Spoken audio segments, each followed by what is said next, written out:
find the derivative of this function.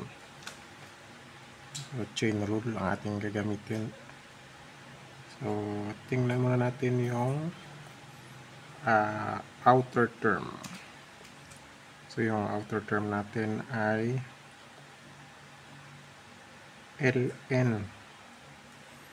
lnu. So, ito muna yun. And then, yung u natin dito ay ito.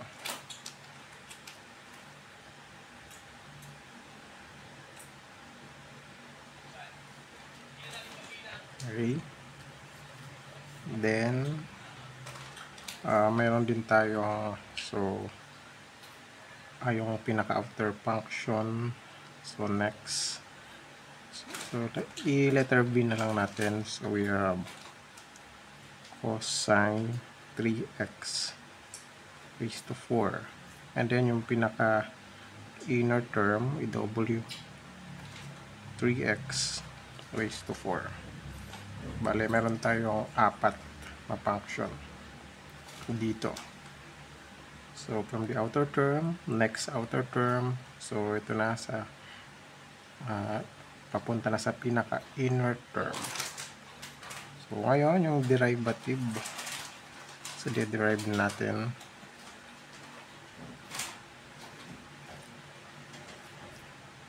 So, yung derivative ng lnu.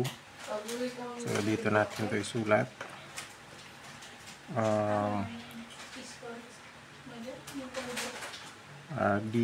Tama. D over, ito yung formula pala natin,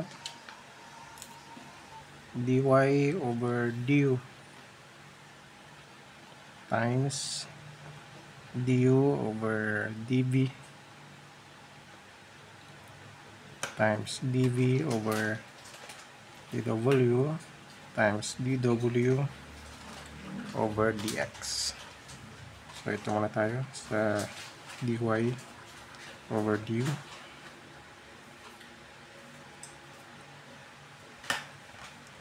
So, ang derivative nito is 1 over u. Ayan. Ito naman tayo sa du over dv.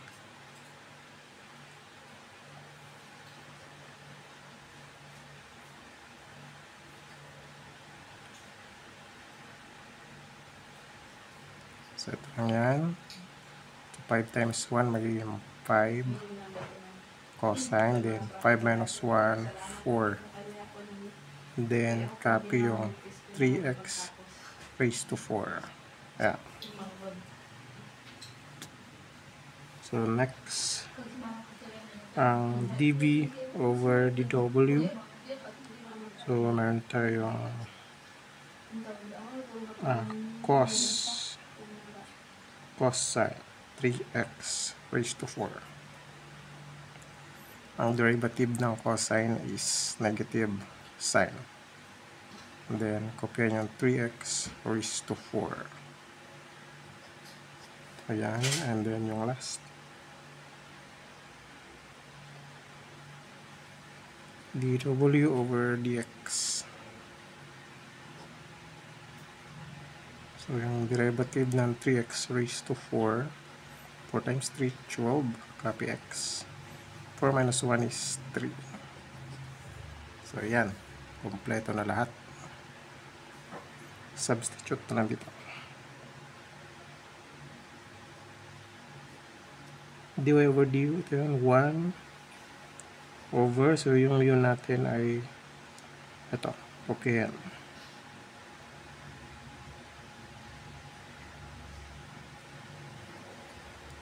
Multiply sa du over dv.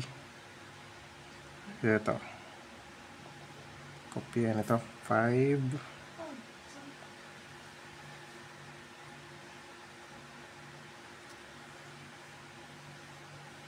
And then, ito. Negative sign.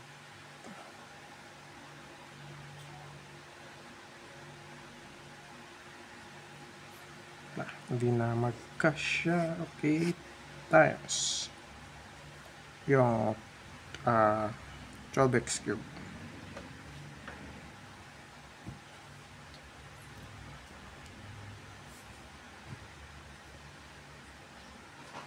So, i-multiply natin lahat ng numerator. 1 times 5 cosine raised to 4x raised to 4 times negative sine 3x raised to 4 times 12x cubed. So, multiply lang natin is 12x cubed times 5 times negative equals negative 60 x cubed. Then, compare natin yung cosine.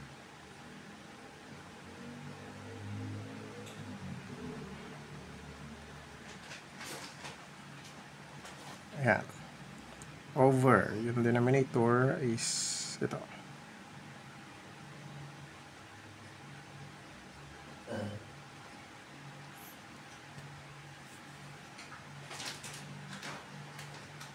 So, pwede natin itong i-divide. Cosine raised to 4 over cosine raised to 5. So 4 minus, yung exponent i-minus. So, 5 minus 4 is 1. So, since malaki yung 5 sa denominator, dito natin i-minus sa baba. Copy lang ito, negative 60 x cubed. Then yung sine 3x raised to 4 over. So, 5 minus 4, 1 na lang. So, cosine 3x raised to 4. And yung final answer. So, sa sine over cos, so, negative 60x cubed. So, sine over cos, so kapag sa trigonometric function, ang sine over cosine is equivalent to tangent. And copy yung 3x raised to 4. So, ito na yung sagot.